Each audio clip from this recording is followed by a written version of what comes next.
Bonjour, bienvenue sur la commune de Croix. On va essayer d'apprendre ce que c'est qu'un château d'eau et son fonctionnement. Le château d'eau de Croix, sa caractéristique, c'est aussi l'objet de la visite d'aujourd'hui, est en forme de croix.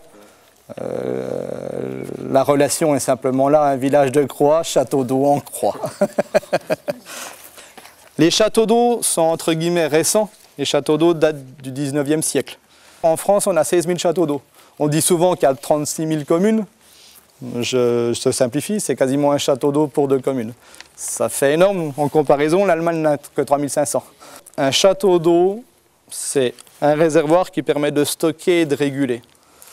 Stocker de l'eau, réguler, et puis derrière, distribuer partout et pour tous. On distribue aux industriels, on distribue aux piscines. Les piscines consomment un petit peu d'eau potable. Les fontaines publiques, quelquefois. Les poteaux incendie. Et puis les ménages, hein, pour la douche, pour se laver, pour faire la vaisselle, pour aller aux toilettes, pour faire la machine à laver, pour faire à manger. Dans l'imaginaire des gens, parce que c'est souvent le cas, les gens pensent que la totalité du réservoir est de l'eau, est remplie d'eau. C'est jamais le cas. Vous avez un fût qui est totalement vide. Il y en existe peut-être un ou deux, mais c'est super rare. Hein. Vous avez un fût qui est totalement vide. La cuve est là où les cuves sont au-dessus. C'est un tout petit château d'eau celui-ci. Hein. Il fait 17 mètres de hauteur, il fait 10 mètres, en tout cas sur les 2 pointes, il fait 10 mètres de large. Vous voyez, au pied, je fais 4 mètres 50 au final. 4 mètres 50 par 4 mètres 50.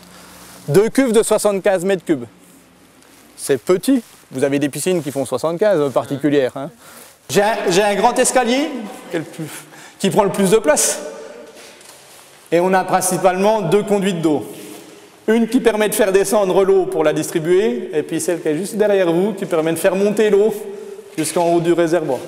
L'homme de la préhistoire, il ne faisait pas de l'eau potable, hein, il prenait, alors il y avait moins de pollution, mais il buvait l'eau, et l'eau qu'on boit dans les fontaines ou dans les rivières, elle est plus ou moins contaminée.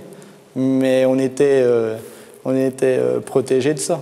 Maintenant, effectivement, on a tellement l'habitude d'avoir une eau qui est presque pure, que dès qu'il y a un petit germe, on est malade. Mais c'est aussi un symptôme d'alerte.